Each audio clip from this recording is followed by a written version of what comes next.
The bill we have before us today is an enormous disappointment. The American people deserve better. As a matter of public policy, this bill fails to meet many of the goals that we set to meet at the beginning of the process. It's full of promises to beef up border security, but it makes no assurances. This legislation cuts the American people out by cutting out any congressional oversight of the opening and the progression of the pathway to citizenship. It remains grossly unfair to those who have languished in our current legal immigration system, unable to get answers for decades in some cases. It transfers enormous authority and discretion to the executive branch, exacerbating an already widespread problem within our federal government. And it fails perhaps the most important test of all. According to the Congressional Budget Office, this bill will reduce illegal immigration by just a mere 25% over the next 10 years. This should be reason alone to scrap the entire bill. As a matter of process, members of this body should be embarrassed about how this bill has moved through the Senate. From day one, the country was misled about what was in the bill.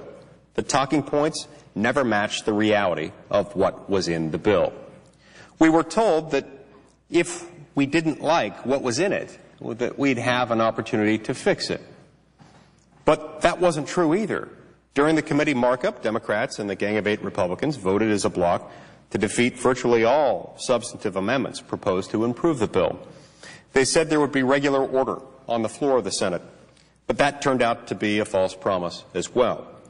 For a 1,200-page bill, the Senate, including the 92 members not on the Judiciary Committee, not on the Gang of 8, were allowed exactly 10 roll call votes, before the process was shut down.